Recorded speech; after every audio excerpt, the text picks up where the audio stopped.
అమెరికాలో ఒక పోలీసు అధికారి నిర్లక్ష్యం కారణంగా మరణించిన తెలుగు విద్యార్థి కందుల జాహ్నవి కేసు తెలుసు కదా. ఆ అమ్మాయిని నిర్లక్ష్యంగా కాల్చిందే గాక చచ్చిపోతే ఎవడు పట్టించుకుంటాడు, ఈ మరణానికి వాల్యూ ఏంటి అన్నట్టుగా విర్రవీగి మాట్లాడిండు ఆ పోలీస్ ఆఫీసర్. ఇప్పుడు అదే అమ్మాయి ఆమె కుటుంబానికి సుమారు 262 కోట్ల నష్టపరిహారం చెల్లించిందట. అంటే అమెరికా కరెన్సీలో $29 మిలియన్ సియాటెడ్ ఒప్పందం కుదుర్చుకుందట. ఈ మేరకు బుధవారం సిటీ అటార్నీ ఎరికా ఇవాన్స్ ప్రకటన విడుదల చేశారు.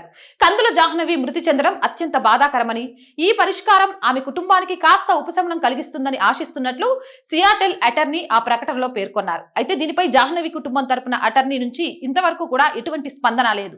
ఈ కేసులో పరిహార ఒప్పందం కోసం ఇరుపక్షాలు గత వారం కోర్టులో దరఖాస్తు చేసుకున్నట్లు సమాచారం.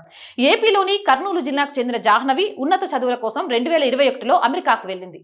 ఆమె సౌత్ లేక్ యూనియన్ లోని నార్త్ ఈస్టర్న్ యూనివర్సిటీలో మాస్టర్ డిగ్రీ చేసింది. 2023 జనవరి 23న రాత్రి జాహ్నవి రోడ్డు దాటుతుండగా వేగంగా వస్తున్న పోలీస్ పెట్రోలింగ్ వాహనం ఆమెను ఢీకొట్టింది.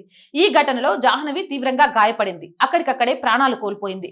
ఈ ప్రమాదానికి కారణమైన పోలీస్ అధికారి కెవిన్ డావే జాహ్నవి మరణం గురించి జోక్ చేయడం అప్పట్లో తీవ్ర వివాదానికి దారితీసింది. ఆమె ఓ సాధారణ వ్యక్తి, ఈ మరణానికి విలువ లేదు అని పోలీస్ అధికారి అన్న మాటలు ఆయన బాడీ కెమెరాలోనే రికార్డ్ అయ్యాయి. దీనిపై అప్పట్లో ఇండియా తీవ్ర అభ్యంతరం కూడా వ్యక్తం చేసింది. కెవిన్ తీరుపై అమెరికాలోనూ విమర్శలు వెల్లువెత్తాయి. ఫలితంగా అతన్ని విధుల నుంచి తొలగించారు. ప్రమాదం జరిగిన ప్రాంతం 40 కిలోమీటర్ల జోన్లో ఉండగా కెవిన్ గంటకు 119 కిలోమీటర్ల వేగంతో వాహనం నడుపుతూ జాహ్నవిని ఢీకొట్టాడు.